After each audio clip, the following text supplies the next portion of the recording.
Hello बच्चों, let's see this question. A solution containing 2.5 into 10 to the power minus 3 kg of a solute dissolved in 75 into 10 to the power minus 3 kg of water boils at 373.535 Kelvin. The molar mass of solute is dash gram per mole. Nearest integer में value बतानी है. Given है Kb की value H2O के लिए which is 0.52 Kelvin kg per mole, and boiling point of water is also given, that is 373.15 Kelvin. तो चलिए इस क्वेश्चन को सॉल्व करते हैं बच्चों. और सबसे पहले ये देखते हैं कि ये क्वेश्चन हमसे किस की कॉन्सेप्ट की बेसिस पे पूछा गया है. की कॉन्सेप्ट की बात करें तो elevation in boiling point is the key concept required for this question. और एलिवेशन इन बॉइलिंग पॉइंट हम मैथमेटिकली कैलकुलेट करते हैं. Delta Tb is equals to K B into molality molality into i. ठीक है, जहाँ पे आई जो है वो वेंट ऑफ फैक्टर है. ना बेसिकली हमारे पास यहाँ पर जो सवाल है उसमें जो सॉल्यूट है उसके बारे में हमें ये नहीं बताया गया कि वो डिसोसिएट करेगा कि नहीं कराएगा, कोई स्पेसिफिक नहीं है. तो हम यहाँ पे मान लेते हैं कि आई जो है वो वन ही है. आई की वजह से कोई ऐसा कोई खास चेंज हो नहीं रहा है. तो डेल्टा टीबी के लिए जो फॉर्मूला आ जाएगा, अगर वाई वन है तो सॉरी आई वन है, तो if I is equals to one, तो डेल्टा टीबी सिंपली हो जाएगा केबी इंटू मोलालिटी, राइट. तो अब बाकी की चीजें जो हमारे पास दी हुई हैं उसके बेसिस पे इस क्वेश्चन को सॉल्व कर लेते हैं. सबसे पहली चीज कि हमारे पास दिया हुआ है मास सॉल्यूट का. कितना दिया हुआ है मास सॉल्यूट का? ये सॉल्यूट का मास है. सॉल्यूट का मास कितना दिया हुआ है? सॉल्यूट का मास दिया हुआ है 2.5 2.5 into 10 to the power minus 3 kg, यानी कि ये हो गया 2.5 ग्राम. ठीक है.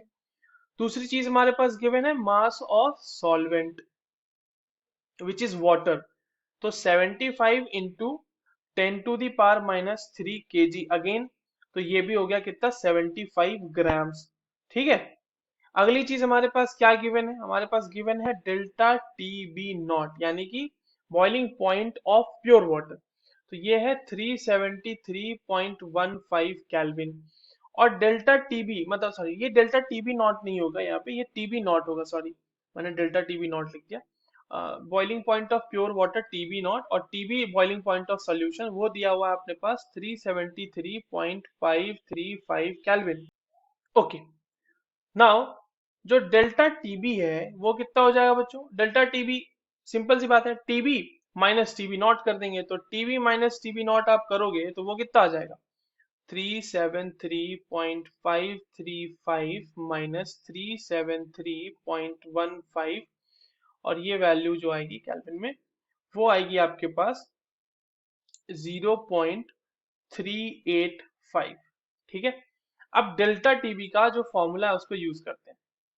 तो delta TB is equals to K B into molality. अब देखिए मोलालिटी कैसे हम निकालेंगे. तो मोलालिटी को मैं यहीं पे वैल्यूज रख देता हूँ यहाँ पे. तो molality will be mass of solute, W of solute upon molar mass of solute, molar mass of solute into, ये हालांकि इनटू 1000 ऊपर जाएगा क्योंकि हम मास ऑफ सॉल्वेंट जो होगा वो लेंगे हम ग्राम में. ठीक है. तो मास ऑफ सॉल्वेंट होगा ये ग्राम में, या फिर इसको आप डब्ल्यू ही लिख लें.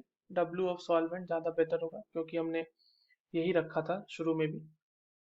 ये ग्राम में होगी वैल्यू, इसीलिए मैंने यहाँ पे 1000 से मल्टीप्लाई किया ऊपर. अब हमारे पास ये सारी वैल्यूज गिवन है, इसकी वैल्यूज यहाँ पे पुट कर देते हैं. 0.385 is equals to 0.52 into mass of solvent हमारे पास दिया हुआ है 2.5 ग्राम्स, है ना, divided by molar mass of solute into molar mass ये 1000 आ जाएगा, divided by mass of solvent दिया हुआ है 75 ग्राम. अब यहाँ पर ये सारी चीजें देखिए कैंसल आउट होती हुई नजर आएंगी आपको अपने आपस में, और यहाँ से आप मोलर मास ऑफ सॉल्यूट आसानी से कैलकुलेट कर सकते हैं. तो जो मोलर मास का जो फाइनल, इसको आप थोड़ा सा मैनिपुलेट करोगे मैथमेटिकली तो ये आ जाएगा 100 divided by 0.74 into 3, which will be giving you around 45 gram per mole. Gram per mole will be the value. So the correct answer for this question will be 45 ग्राम पर मोल, यहाँ पे 45 आ जाएगा। I hope you understood this well, all the very best.